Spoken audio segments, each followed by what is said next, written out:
What's good, everyone, and welcome to episode 36 of the Playconomics podcast, where we're breaking down the business behind our favorite games and providing you financial context for industry trends. I'm one of your hosts, Matt Mascari, and joined with me today, as always, is the popcorn snacking, the microphone eating, the Chris Rock smacking, Bobby Kawecki. What's going on, my guy? I did no such thing. Okay, to Mr. whatever. Rock. I love his comedy. Me too. And you know what? What I'll say on the subject here at the top of the show, because we recorded on Sunday. Can you imagine if we had delayed the recording? We recorded. If you watched last week's episode, we're all bright-eyed and bushy-tailed before the Oscars. We had no idea what was coming our way. Nothing. What I will say, though, is in order to bridge the piece for this movie, I think... What and movie? Hold on. This movie that we called Life. Okay. Yeah. That we're living through. Bobby's going to give you trash advice. What I need in order to really bring this full circle is an animated film, because that's the only time I feel like this level of violence would be acceptable. An animated film where the fish from Shark Tale fights the zebra from Madagascar. They did it. They already did it. I need that, but I need the full. I don't need the spec of that. I need the full DreamWorks, like thing. The full hero's journey for Chris Rock. How you been, Matt? Well, I'm coming back from vacation. I had the day off today. It's the April 1st, the day that we're filming, and I'm doing lovely. I was on vacation. Sarah was on a work trip, so she had to do like work things every once in a while we were out in Palm Springs. I, however, while she was doing that, played video games and went by the pool and drank pina coladas and Miami Vices. Miami Vice is the ultimate frozen drink for anybody watching. Agreed. But it was amazing, and you heard me say I played video games. I did. My week was fine, by the way, Matt. I'm sure the people... You're right. I should ask you. The problem is we talk about it before the podcast, so I know how your week was, and you know how my week was. But you know what? The accountant doesn't know. I know. Thick Grape doesn't know. All the people in our Discord that you yourself can join by scanning the QR code on this video and joining up with some of your favorite fellow Playconomists. Hop on in there. We have some great times. My week was somewhere between early to mid-century barbarian siege on a castle and... What's happening? What does that mean? Like, have you ever seen Braveheart where people are just, like, pillaging the castle? I am the castle. I am being pillaged mentally, not in, like, a bodily, intrusive way. Who's pillaging life, outside stress. But you know what's not pillaging me, Matt? Is it Radan? Radan from Elden Ring. Because that's not pillaging either of us. He's not pillaging either of us. Let's get into what we're playing. Topic... Section number 1, if you want to call it. We've been both playing Elden Ring. And we've been playing a borderline unhealthy amount, a month out from Elden Ring. Agreed. Matt, you go first. How you liking Elden Ring, buddy? My guy. I love it. And I bet everyone's wondering, where are you? Matt, is your paladin still going strong? Are you over level 50? Did you beat Margit? Yes, to all of those questions. I'm just about, I think I'm like 93 or 94 or something like that. But I had an experience playing Elden Ring that I have not had since.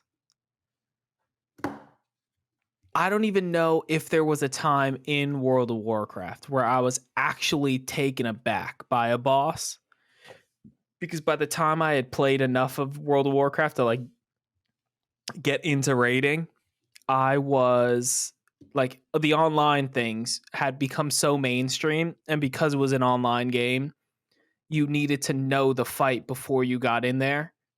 Leroy Jenkins. Yes. So everyone knew what was going on. So I knew what the boss looked like. I knew what all the mechanics were. And it was cool, but like I knew what was coming. And I had watched Fat Boss, I think was the guides that I was watching at the time, kill the boss already. This time, I don't look up any boss fights beforehand, obviously. And I go into Raden. And I almost don't want to spoil it for anyone that hasn't played it. So if you have not played it, skip forward somewhere and we'll figure it out. But it was single-handedly the best boss experience I've ever had in my entire life. It was an epic novelization and just the coolest thing you could ever imagine. You start off by walking into this random castle, hearing people like hum and chant. You eventually cue the event surrounded by other warriors and teleport down to this barren wasteland of a battlefield with this man, a huge unit after his cutscene of him eating people. Yeah, it's a real good way to introduce the character. Amazing. He's shooting arrows at you.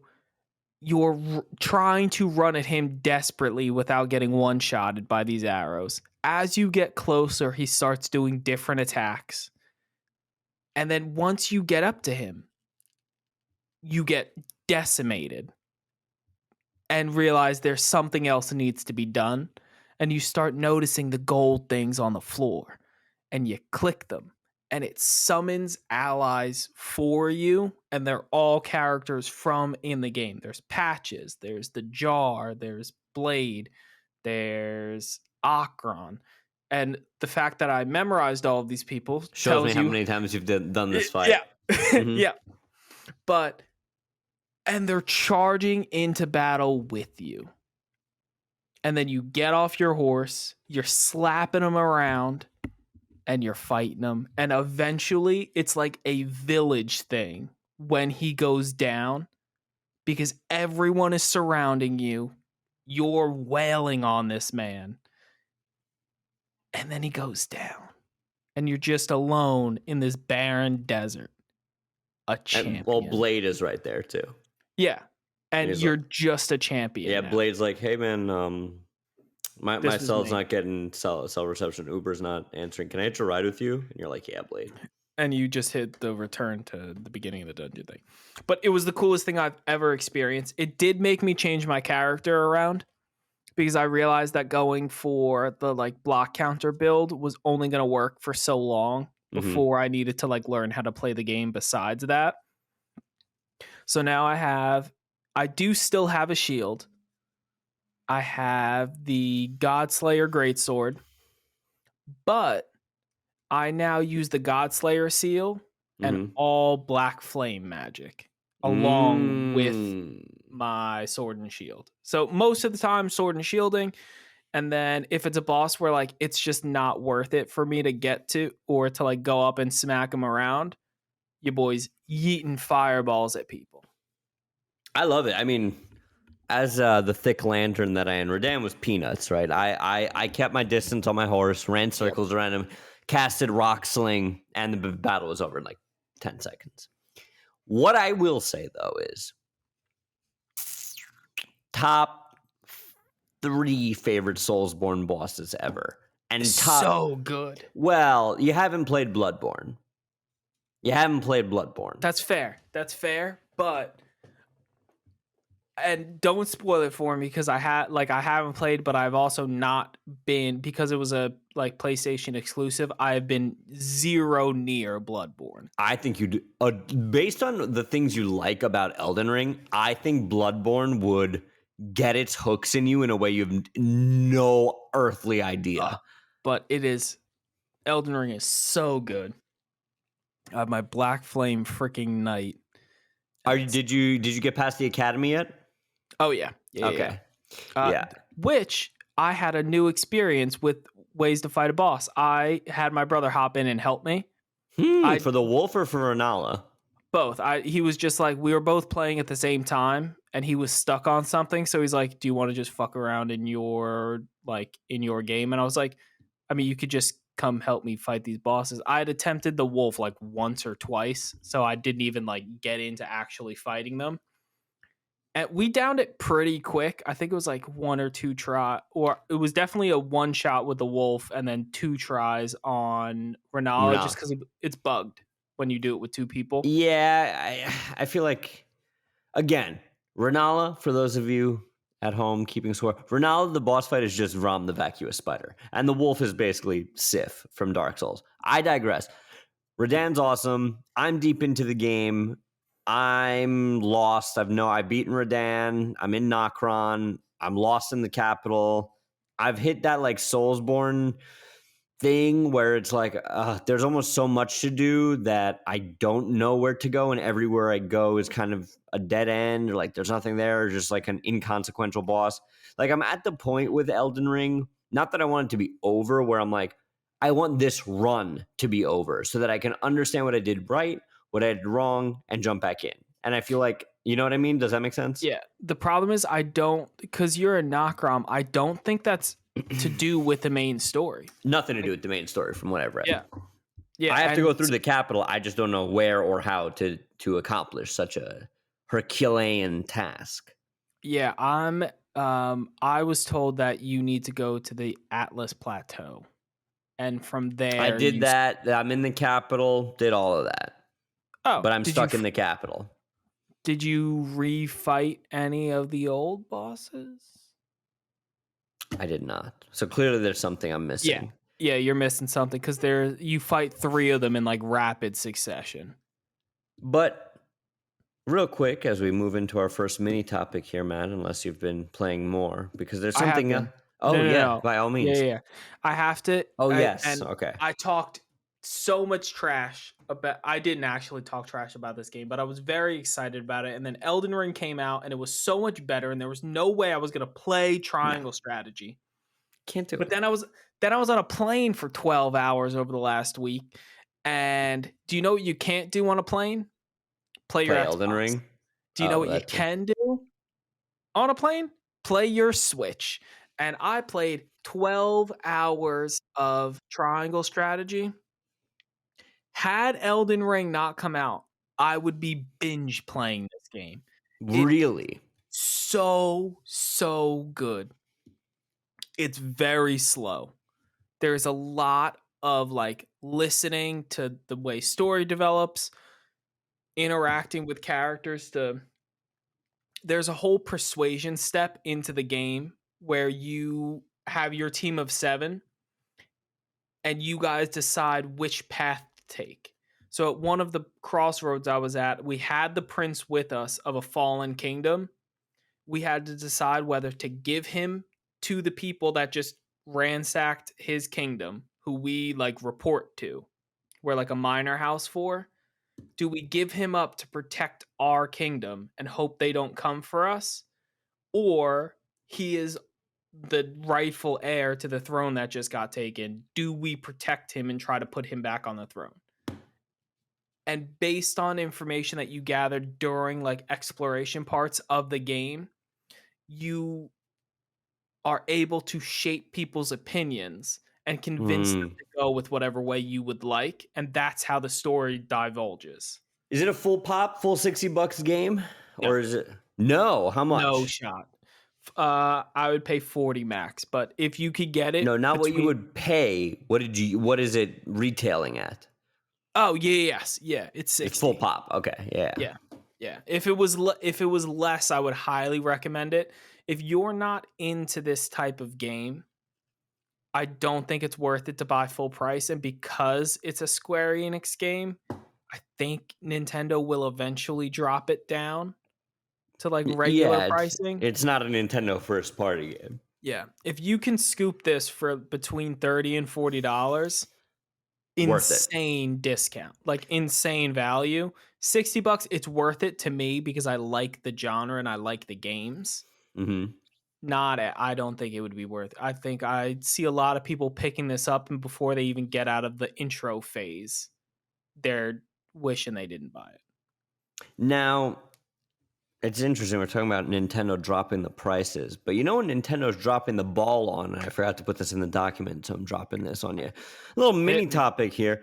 Breath of the Wild Oh, delayed, I confirmed. saw. Two Breath, Two Wild, Wild is confirmed. too far gone. Confirmed for spring 23. You know what that tells me? saw. You know what that tells me? It's gonna be a very Mario Christmas. No, I think it's very Pokemon Christmas. No, what this tells me True. is that this was the holiday game. And then they said, "Oh, we would like Game of the Year and Elden Ring got it. Horizon and Elden Ring, and we're just gonna go to springtime." That's my educated guess on why this happens. But they released another like 2-second promo of Link, and he's got the Master Sword, and it's all mangled and broken, and the internet is shitting their pants because the Master Sword is Link's long lost father or some fan theory. I don't know. We're reporting on it here. Yes, we are reporting that the Master Sword is Link's father. Listen to me. My goal is one day to get to the point where our podcast is so big where I say some reckless shit like Link's father is the Master Sword, and you see on IGN, reports indicate that rumors swirling around that the Master Sword is actually Link's father. Be like, I said that. If that day ever comes, the world will end because you will have too much clout. No, you will have too much weight. I will have not enough clout. No. If the things that you say start being taken on face value, we cannot allow you to fall into the clickbait title article era. And that's why I'm announcing my congressional run right now. April Fools. Yeah, two Breath, Two Wild. It's the dream for winter 22 is dead. But topic number one, you know what else is dead, Matt? E3. E3 is dead. And good thing we're recording this on a Friday, man. Because this news broke late yesterday. Yeah, right? We would have messed up. It's coming to us from, this is just the most succinct article number one, Rebecca Valentine, who I think also writes for gamesindustry.biz, I feel like. I've seen her name there as well, I want to say. I've definitely seen her name a lot on the IGN articles we write, but I can't speak to it. I feel like maybe she has a byline both places. Either way, shout out to Rebecca. She writes, E3 2022 digital and physical has officially been canceled. After previously canceling its in-person E3 2022 event, the ESA has now confirmed to its partners that there will be no digital equivalent this year either, meaning E3 2022 has now been fully canceled. The news broke via Twitter from Razer PR lead Will Powers, who said that an email had been sent out announcing the cancellation of a digital E3 event. IGN has independently verified the contents of that email as well. Whole thing goes on to basically recap, since the world fell apart, what the state of E3 has been. All to say, bro, we just did a Playconomics Plus on the death of trade shows. No. And if you are a Playconomics listener, check out that Playconomics Plus, linked right here, somewhere above me is where that episode will be linked. But finish this episode first because we need the watch time. What I will say is, finally, it's done. It was a slow, painful, drawn-out death. I don't think it's done. You think they're going to pull an American Idol where it's our final season, and then it's like, the very next American Idol's back. You don't even give us a chance to. I agree. I think it comes back at some point, but I don't think that's for a while. There was an update to this article, and it says there was an official statement by E3 confirming not only the cancellation but the announcement that it will return in 2023 with a reinvigorated showcase. So let me tell you what it should be, what E3 should come out with in 2023. 3 things. They should find a way to get Sony, Xbox, and Nintendo to hold Their one release conferences. each. Their Yeah. conferences, yeah. Hold them within E3 and just be different sections of E3. They need a massive venue. Well, Once LA they do, Convention Center where yeah, they usually do it, yeah. yeah, As someone who's been to E3, by the way, LA Convention Center might as well be its own goddamn city. Makes a yeah. Javits Center look like Rhode Island. Tiny We is would, the point I'm trying to make. yes. So they need each of those places or each of those companies there with a blockbuster announcement that is not leaked first. Very important. Yeah, good luck. Good luck. Then they need esports events at E3. And we just got off a podcast with Darren where we did a great interview with Darren from VaynerMedia. Check that one out on Thursday. Really, really good interview. Really liked what Darren had to say about a lot of things esports related. They need esports there. And last but not least, they need NFT tickets that give you access to playing with the esports people for a week. And those servers are always populated. That's what they need. I agree with you. I think it's a pipe dream, though. I think I this agree. is this is E3 saying it's going out for a pack of smokes. I don't think it is, because I really do think that once COVID is, and we'll see what happens with it being over, but once COVID is completely just like, well, it's the flu, we will see a resurgence. I know, hot topic, but eventually we will get to a point where we will either get through this or it will mutate into something that's just very, very non-deadly, and we're cool with large events again and mainstream large events again. It needs to happen. Can I tell you what this is? Hit me. This is the de-Huluification of the games industry, right? Because if you remember at the beginning, Hulu was an aggregate of all these different media companies under one roof in one place, and you didn't need a cable subscription, so where you go, you can watch your shit. Yep. Then Disney has its own conference. Then Peacock, HBO Max, Ubisoft, Xbox, State of Play, Nintendo Direct. Everybody's doing their own thing now. There's no reason.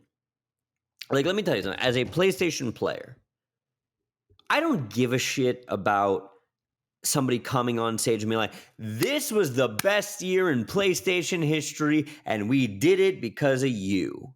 I don't care. I appreciate it, but it has no impact on my, rawness about the brand as a consumer. What I care about, and the reason I watch these things, is the announcements.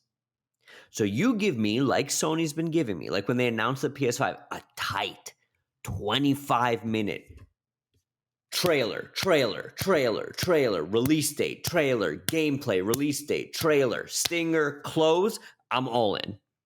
And Sony didn't have to pay any money to LA Convention Center, any money to the ESA. When E3 time comes around, that June, and Nintendo tweets out, says, hey guys, tune in for a 15-minute Nintendo Direct about the future of Zelda. People aren't going to tune in. People aren't going to be glued to their screens the same way they would be if Nintendo said, tune in to our 15-minute Direct at E3. No. The nature of the internet is what it is, to the point where information is propagated so quickly. I know, but it's not all about information. There is a community aspect to things like E3, and there are benefits for those companies. Because, am I watching, before we were really doing this podcast, was I really watching the Sony States of Play? No, I'm not. I don't have a PlayStation. There's no reason for me to watch the Sony State of Play. Do you know when I might go check out the Sony State of Play? When you have to, because it's our full-time hobby job? Yes. And if I'm at a convention with a bunch of my friends and one of my friends wants to go check it out, or I have 30 minutes to kill before the presentation I want to go to, maybe I'll go check out the State of Play. And now you have a chance to grab another person and you have a chance to have that community built in person, brick and mortar. And I understand that a lot of things are moving virtual. I don't think conventions are dead. I think they need a rebranding. Maybe you're right. Maybe. We'll see what happens. The only point I can put in your basket, and the only recent example, let's call it, I could say for the validity of having all of these announcements packaged in under one roof or one conference and over a couple days, is that goddamn Dino Crisis that's not Dino Crisis game, right? Because again, we're in this post E3 world. Capcom tweets out, we're going to have a conference. Okay. Now, this was E3. I'm expecting Resident Evil. I'm expecting Street Fighter. I'm expecting a big hit. And if that announcement turns out to be not Dino Crisis, but I got that shitty announcement spread in between a couple banger announcements, it hurts less. Yep. You know what I'm saying? Like, that's the only point I could give you where it's like, ugh, all right, well, that kind of sucked, but the rest of this was good. I think you're out. I don't think you're valuing the community level of what these conferences bring enough that I think if you have this, people will go and it will be worth it. Like, no matter what, like, even if it's not for there has to be something for these conferences, like the value of these conferences, other than just putting out your announcement for these companies, or they wouldn't do it. I agree. Listen, I hope I'm wrong. I hope I'm wrong. I just don't think I am. I'm buying you a ticket to E3. Oh, listen, man, we've already got plans. Listen, people. The Playconomics, we're looking at PAX. We're looking at PlayCon. Okay, we're doing a lot. We got things behind the scenes. Oh, did you just announce a PlayCon? We'll get there. I'm just kidding. I'm just kidding. April Fools. Yeah, that's all I've got to say about it. Rip in peace for now, E3. They'll be fine. 2023 is the year. Matt, I love what's our next topic, bud? Our next article is Activision Blizzard. The EOC settlement is moving forward. And to summarize this article, before we get to the wonderful words that Brendan Sinclair wrote about in this GameIndustries.biz article, is that they're going forward with the settlement, and it seems like what the outcome that Blizzard or Activision Blizzard King is looking for and going to give the people will be monetarily approved. And it's the $18 million fund created, and it looks like it's going to get approved. This will be the resolution. I don't see anywhere in this article where they talk about the recent EOC issues that came up with Blizzard that we talked about in the last article, but they might be lumped in together. But basically, this is more of the same. Activision Blizzard was managed shittily for quite some time. Very eloquently put, Matt. I got you. It's bad, and the way that these are handled may affect, and I think the timing of this is very good or is perfect because of the Microsoft approval and the Activision stock approvals to actually have these passed to get to have ABK get acquired by Microsoft. I think they want to put a nice little bow on this before that happens, so that when Microsoft takes over, they can just clean slate everything. Yeah, it's a new era. Also worth noting real quick here, we are filming this on a Friday. News just broke. I have Twitter. Activision Blizzard employees planning on staging a walkout over end of COVID vaccine mandates. So there's that. Hold on. They're not requiring the vaccine anymore, and people are walking out for that? Correct. We're not going to touch on the politics or I won't even say anything snarky, but I worth. haven't seen that It before. literally just broke. Yeah, I saw it scroll across my Twitter feed. So Newswire. You know what? As free independent markets in a publicly traded, oh my god, no, that sounds so bad. I mean, walk out, like do your thing. You know what, Matt? Can I have the soapbox? Yeah, just take Walk the out. soapbox. Go ahead. I promise you, I assure you, there are people who would eat glass to work at a place like Activision Blizzard. Or any there are people whose entire dreams it is to work at a marquee game company like Activision Blizzard, who toil and work hard just to have a shot at a place like that. I'm just very surprised at like the vaccine mandate. I'm just surprised that so much of Activision Blizzard is on site. Again, this is a breaking story. Take everything we say as not with a grain of salt, but as a early developing story.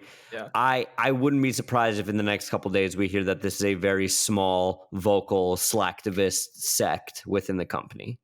Yeah, I am very surprised to see a walkout for lessening policies. I feel like usually the walkouts and things like that have been for.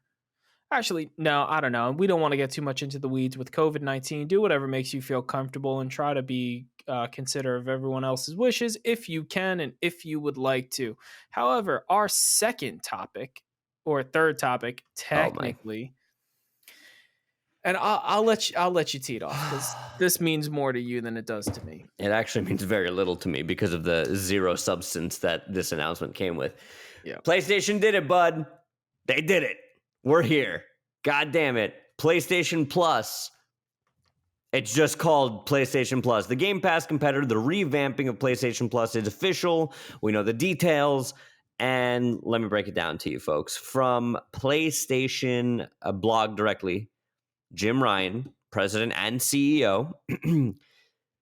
Today, we are pleased to share with you official news about changes coming to our subscription services. This June, we're bringing together PlayStation Plus and PlayStation Now in an all-new PlayStation Plus subscription service that provides more choice to customers across 3 membership tiers globally. Our focus is on providing high-quality, curated content with a diverse portfolio of games, and below is an overview of the 3 membership tiers. Okay, so PlayStation Plus Essential. This is your base tier. What you get with that, for $9.99 a month or $60 yearly, you basically get what you've already been getting if you have a PS Plus subscription. You get your 2 downloadable games a month, exclusive discounts, cloud storage for saved games, and online multiplayer. So literally nothing has changed there. Little price tweak, but in terms of the value being offered to you, the base tier is what you've already got, right? Then we go to PlayStation Plus Extra, which, let me tell you, for a podcast where we have a segment called Playconomics Plus, PlayStation Plus Extra seems just that. Seems like we could have workshopped the name a little more, Jim. Yeah. You know, it's not like, Matt, it's not like Sony has a trophy tiered system already in place, denoting bronze, silver, gold, and then platinum. It's all that wouldn't make any sense. It also could have been PlayStation Now as the base tier, then PlayStation Plus is the plus tier. Naming schemes aside, PlayStation Plus Extra, it'll run you 14. They should have named it PlayStation 360. I would have lost my damn mind. I love that. PlayStation Plus Extra, $14.99 a month, $100 a year. This is where you get the bundling of PlayStation Plus and PlayStation Now, which were previously 2 separate services. Cool. This is a good price point for this. So you get all the PlayStation Plus things. You get your 2 games a month, online multiplayer, yeah, bullshit. Plus a catalog of, and this is their words, adds a catalog of up to 400 of the most enjoyable PS4 and PS5 games, including blockbuster hits from our PlayStation Studios catalog and third-party game partners. Games in the extra tier are downloadable for play. Cool. I like that. Very neat. And here's where we get to the meat and potatoes of this, right? Because while the extra tier is cool and you can download games, and I think that kind of circumvents the biggest issue people have with PlayStation now, which is just streaming only, right? Yep. PlayStation Plus Premium. It's not extra premium. It's not extra premium. In PlayStation Plus Premium, which will run you $18 a month or $120 a year, provides all the benefits from the previous 2-tier and now adds up to 340 with an asterisk additional games, including PS3 games available for cloud streaming. Are you fucking kidding me? I don't like to swear on the podcast, but are you kidding me? A catalog of beloved classic games available in both streaming and download options from the original PlayStation, PlayStation 2, and PSP generation. Neat. Cool. Offers cloud streaming access for the original PlayStation, PS2, PSP, and PS4 games offered in extra premium. Where PlayStation Now is currently available, you can stream it to your console and PC. Limited time game trials, okay, also offered in this tier. Okay.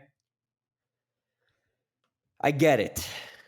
PS3, if you're not familiar with it, had a very rocky back-end development in terms of how the game architecture was built, thus making it very hard to port it to future consoles. I'm not very techie, but that's the gist of it, where they can't, something with the code where they can't make it downloadable. They can only make it streamable. But when you've got Xbox taking Gears of War 1 and just suddenly being like, hey, yeah, you could stream it, download it, and even though it didn't run at 60 frames, now it does. So go ahead, play. Come on. Like, really? Really? Yeah. Really? It's a Really? bad look. Because there has to be a way to do it.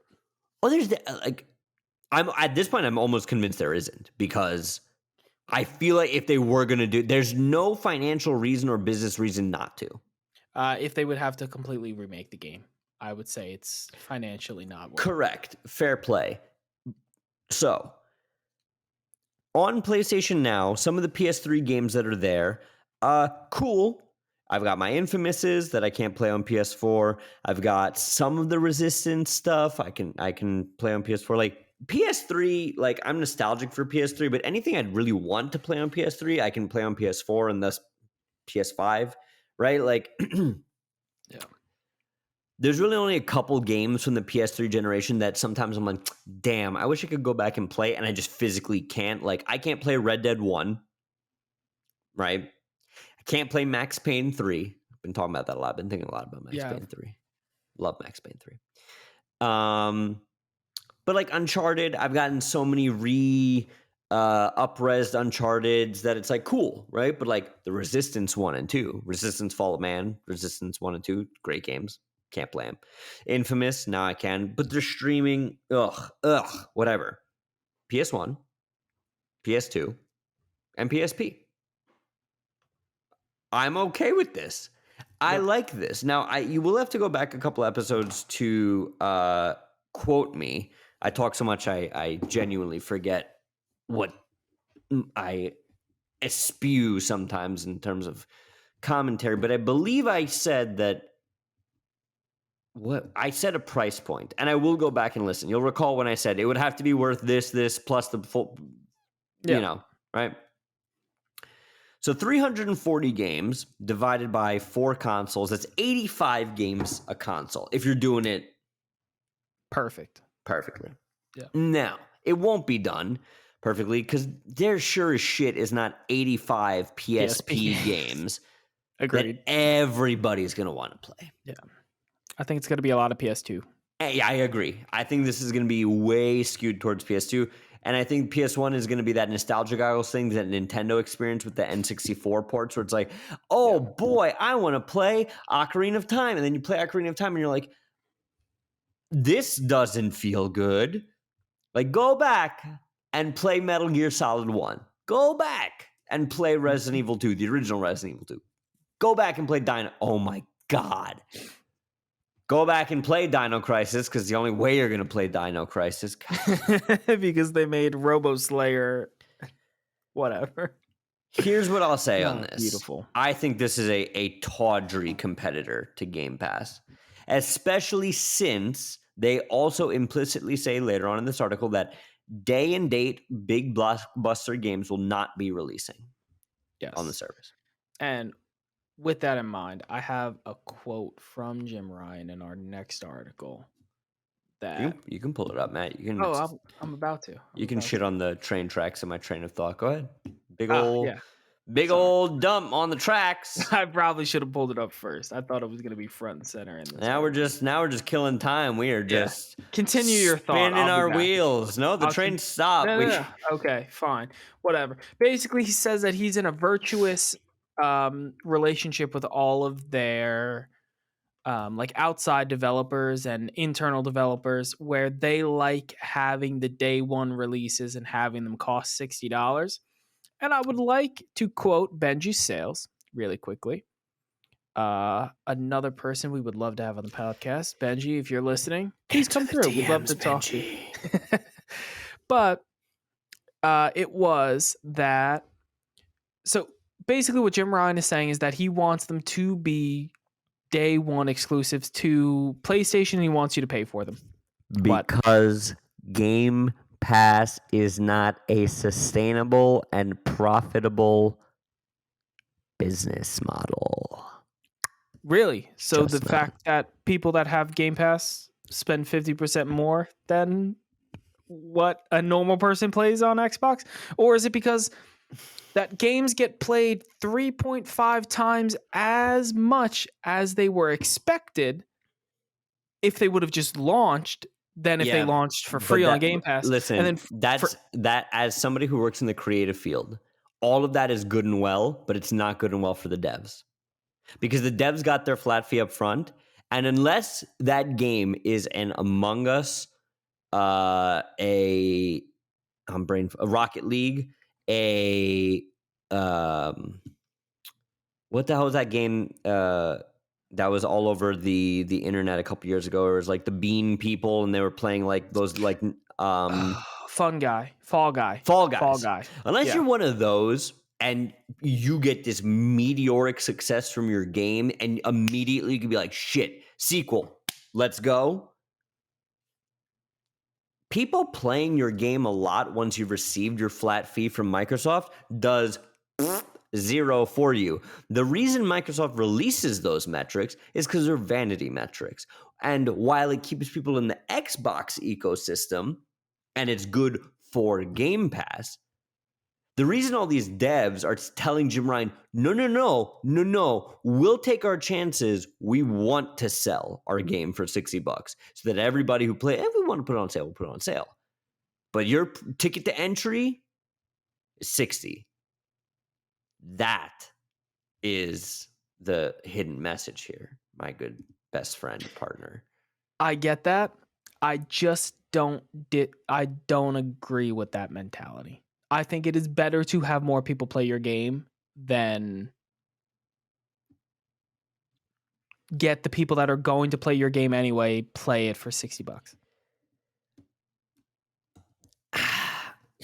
And I think it, because nobody wants to get paid in exposure, Matt. Let's put it this way. But exposure is literally the best form of payment. But let's put it this way. Matt, do me a favor. Do me a favor. Yeah, that is the title of the episode. I don't want to. Do me a favor. Let me tell you something real quick. Do me a favor. What? We were speaking marketing. I'm stopping terms. the podcast. No. Get on your phone. Call your mortgage company. The one you were talking about before we started. And tell him, listen. Tell him if he wants to. Yeah, tell him if he wants to get paid in exposure. Yeah. The account. Blah, blah, blah. Don't worry about the account. I will pay you guys by talking about Caliber Home Loans. Caliber Home Loans on a podcast. However, and watch how quickly somebody ties a chain around your house and drives it away. I understand all of the upfront costs and the reason to want to sell your game for $60. There's reasons to have more people play it. And it's, for example, imagine if Demon Souls had released on Game Pass like we're talking back in the beginning of Back when it was a FromSoft PS3 games. exclusive. Yeah. What I'm if just fucking. what if Demon Souls had released on a streaming service where everyone could have played it? Look, fair play. Then you get a Squid Game type scenario. I understand the merits of this. But the winners are so minuscule in that business model. Like Netflix is a perfect example. I can name like 5 to 10 big Netflix shows. You got Orange is the New Black, you've got House of Cards, you've got Squid Game, you've got I'm trying to think like that Netflix show. Regardless, you think any of them are getting a season 2 without Netflix? No, but how many shows did not get a season 2 that had just as much of a exposure on Netflix? And how many of them would have done really well being by themselves? None. None of them. I don't know. I agree. I agree. I agree. But I don't agree. I'm a complicated man. I'm gonna eat my mic. Netflix is a bad example for this because I think what we're talking about, we need to define whether or not we're talking about indie games or mainstream games. Because like if for example, Breaking Bad. If Breaking Bad on its 4th season was like, we're switching to Netflix, it would have been a success for Netflix anyway. And I could understand HBO not wanting to give Breaking Bad Netflix because people would just watch it and they were already had that contract. Like, let's say Breaking Bad, you had to pay to watch per episode versus just watching it on Netflix. Then I get it. Because like an established IP, I understand not wanting to put it on a Game Pass like subscription because you have your dedicated fan base. Look, the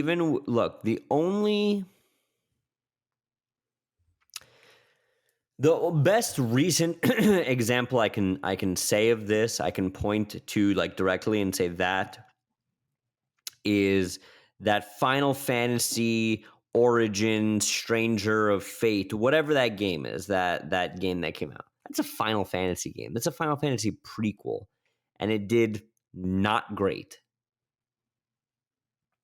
Would that game have been better suited as a day one Game Pass drop? I don't know. Do you know what we need to do? And we need to get the game people on board with? They need to release it gets released for every platform, and Game Pass needs to get it for free. And let's see what it does. You're not getting anything for free on Game Pass because you're paying for Game Pass. Yeah. But you know what I meant. Like if it gets released day one on Game Pass, but PlayStation releases it for $60 day one, we need to see what the metrics are. I'm assuming, and that'll happen. Xbox can't afford not to do that. Xbox has so much money that they could send a sacred cow out to die. Like they could very well send a Call of Duty free on Game Pass and be completely fine. They're also making in a couple months or in like a year or two, they'd be making all of the money on the Sony sales anyway. So I don't think they would care if it flopped on Game Pass. But I don't know. I can see it either way. I think for the consumer, I mean, you spend more money when you have Game Pass. Well, but look, here's my thing. It's got to be good for somebody, though, or they wouldn't be doing the people Game holding Pass. the bag, right? Like my thing is because I'm looking. My main thing is like if I'm going to do this, and I'm going to do this, obviously, like podcasts, and I love PlayStation. Like, yep, $120 a year for games that I've already played and will play some of the time. In addition to 2 to 4 big games a year. That's a lot of fucking money, Matt. For average people, I almost think that's why they bundled them in at that higher price, because anybody who is old enough to appreciate those games, on average, I would say is financially Better willing off. Yeah. enough to be like, all right, whatever, I miss playing Max Payne and Dino Crisis. See, but like that's where the value of the $60 games come in. Like putting the $60 games on Game Pass. Because I would have wasted $60 on Halo Infinite. But I didn't because I just had Game Pass. Here's what I'll say. I have a fond nostalgia for many, many PlayStation games. Mm-hmm. First-party games and third-party games that I just happen to play on PlayStation. Not a single one of those games is worth the $120 a year that I'm paying compared to I bought Elden Ring, I bought Horizon, I'm going to buy Modern Warfare. And aside from some small indie pickups, unless like God of War drops or something like that, those are my games. Those are my games that I bought this year. You know what I mean? Yeah. And I would say pound for pound, all like, unless like, I feel like I'm rambling here, and I don't want to do that. That's fair. To resonate my point in the most salient way is this. It's a lot of money for unproven value. What I think will make or break this is the titles, right? Agreed. Like, and I know it's a silly example, but like, man, let me tell you, Sly if Cooper. Sly Cooper's already on PlayStation now, but if Jim Ryan comes out and says, we got Spy Hunter 1, Spy Hunter 2, Spy Hunter, the one where The Rock was the main character, on PlayStation Plus, Super Duper, Premium, I'll be happy. Yeah, I don't know. I think it's damned if you do, damned if you don't. Like if you don't have it, you're gonna be like, oh, well, I'm spending all this money on games. And if you do have it, you're gonna be like, oh, I'm spending all this money on games I don't really play, but I wanted to play that one time. So basically, at the end of the day, what we're saying is game in whatever way is financially responsible for you. You're gonna get the most money out of this, and you're gonna get the bang for your buck, and it's worth it for you. I'm happy for you. Get it, play it. Don't break the bank with either of these subscription services. I'm going to be so curious to see, because you know that if in that first month Sony's not talking about it, it did not go well. Because that's Sony's tell. When Sony doesn't talk about shit, then you know, oh. It will go good for the first month because everyone will be playing those nostalgia games. The problem is after you play the nostalgia games for like an hour or two, yeah, like you're done. I would play through Max Payne 3, but like, am I really going to sit there and play every one of those 15 Spy Hunter levels, including such classics as Venetian Blinds? No. It was a mission in Spy Hunter 1. I really fucking like Spy Hunter 1. I see that. But look, Matt, what? Look up the trailer for Spy Hunter or we're not doing that. It's got such cool music. We'll do it after the podcast. This is Spy Hunter cast now. We're already at an hour. We are in. Oh no! Well, it took me 15 minutes to do the first day because I kept laughing at Chris Rock jokes. Know what? Forget the last. Bring it in for a landing. One? Yeah, bring it in for a landing. I refuse. I'm already too fired up. If I talk about that last thing, That's fair. I'll be institutionalized. Oh, but that's a good one. That April Fools. We're doing the last topic. We got you. It. Yeah, please do, because I really want to hear your 2 cents on this one. I didn't even read the article. Didn't care. I figured you would tell me about it. So the article reads. Are you gonna do it? Yeah, I am. Okay. Tencent Games revenue rose to $27 billion in 2021.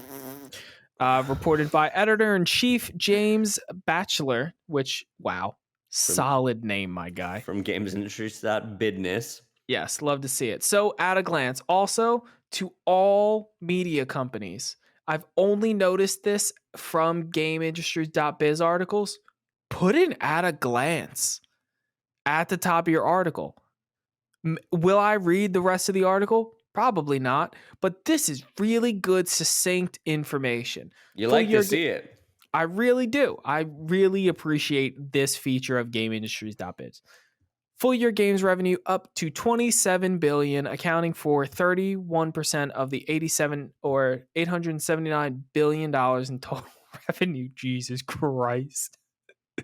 International game sales show largest growth, but domestic games still lead at $20.2 billion in 2020 or 2021. Time spent by young people playing games went down 80%, 88% this year, obviously through the Chinese government restrictions and Tencent related measures.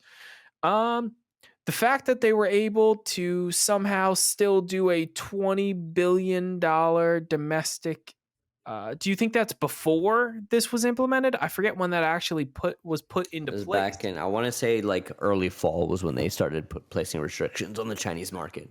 Okay, so we don't have a full year of those numbers, because I would love to see what their 2022 numbers of basically children not being able to play video games. I would love to see oh God, here Tencent indefinitely and forevermore shuttered and the entire communist economic system be torn down to the studs, but I digress. I mean, we could settle on what I said, like for Christ's sake. But I mean, no, but let me nobody's you don't see too many walkouts at Tencent. You don't see too many walkouts at Tencent. That's all I'm gonna say. I wouldn't. You know why? Because you're chained to your desk. I don't know if that's true, but I don't think it is. However, I definitely don't see any walkouts, specifically over the COVID vaccine at Tencent. And unless you know about it, if you do, put it in the comments below. But Jesus, I mean, I was gonna say 27 billion was gonna be good until I read their full. I am grossly misquoted. You are. I was waiting for you to adjust yourself. I said $879 billion and then went, geez. And I should have, because I was very wrong. It was 87.9, and I will be paying a trip to the eye doctor because I straight to the gulag for Matt. Straight to the gulag. However, the 21 billion or the 27, was it? Yeah, 27. 27 billion, huge revenue increase. Jesus Christ, love to see it. You don't. Listen, all I'll say is that's fair. In our context, yeah, you wouldn't love to see it. In general context, 27 billion. I hope everyone listening to this podcast, their revenue goes up $27 billion in 2022. That's just for like me. This is just an earnings report thing, but like, not to draw this out too much here. I know we've been going a little more longer than we usually do, but like, where does Tencent end? Like, at what point? Like, because to me, the scary thing is it doesn't. Total domination of the gaming industry would be there is a world, because I almost get sick to say it. There's a world where Tencent could buy Sony, just with sheer economic force and a value so large that shareholders would would vote to make it happen at that point, if it's a real offer. And that's horrifying. Yeah, that's horrifying, and you should be horrified. And if you're not, and this is not political, this is not anything, I'm not the dude from the All In podcast. There is no reason a government entity should own this many entertainment properties. That's it. That's it. Just look at it. Just look at it right there. Just look at it right there. There's no reason that a government entity acts like an extremely aggressive capitalist company. Oh yeah, man. I'm not even gonna touch on it. I'm not even gonna touch on it. Please don't. Don't go into because I can feel the rant. I know exactly where you're gonna go, but And we were big fans of a lot of the acquisitions that happened, and it seems like we're kind of hypocritical when we talk about Tencent acquiring things and us not wanting that. But there's a different element to each of these different acquisitions. And we'll see what happens in the future. No, let me clarify this point. As a Sony shareholder, as a Microsoft shareholder, as a tax-paying, blue-blooded, red-blooded American, or whomever, as a free market living human being, I've invested my money in Sony. I've invested my money in Microsoft. Yeah? Okay. Sony and Microsoft then go out and purchase studios who will then generate more money for them and raise the value of my stake within that company. That does not happen at Tencent. That does not happen at any company run by the CCP, which is any company in China. That's it. That was my rant, Matt. That was very tame. That was very tame. But as Bobby rants, we're gonna take this one in for a landing. So if you like what you heard here, remember, like, subscribe, comment. It goes a long way for us. It goes a long way for the channel. And honestly, it gives us more people to talk video games with. And you know what? I'll go on a limb. You'll be a better person. You'll feel like a better person. I agree, because you'll see Bobby twice a week and be like, yeah, better than that guy. Oh my God. Yeah. And then, boom. And then you know what? The next 2 weeks, you're like, oh, you know what? I'm better than that guy too. That's 2 people you're better than. All you have to do is subscribe to the podcast. JK. But again, like, subscribe, comment. Share it with a friend you think you'll find it valuable. Hop into the Discord. Our QR code is down below. We'd love to see you guys there. And until next time, I love you.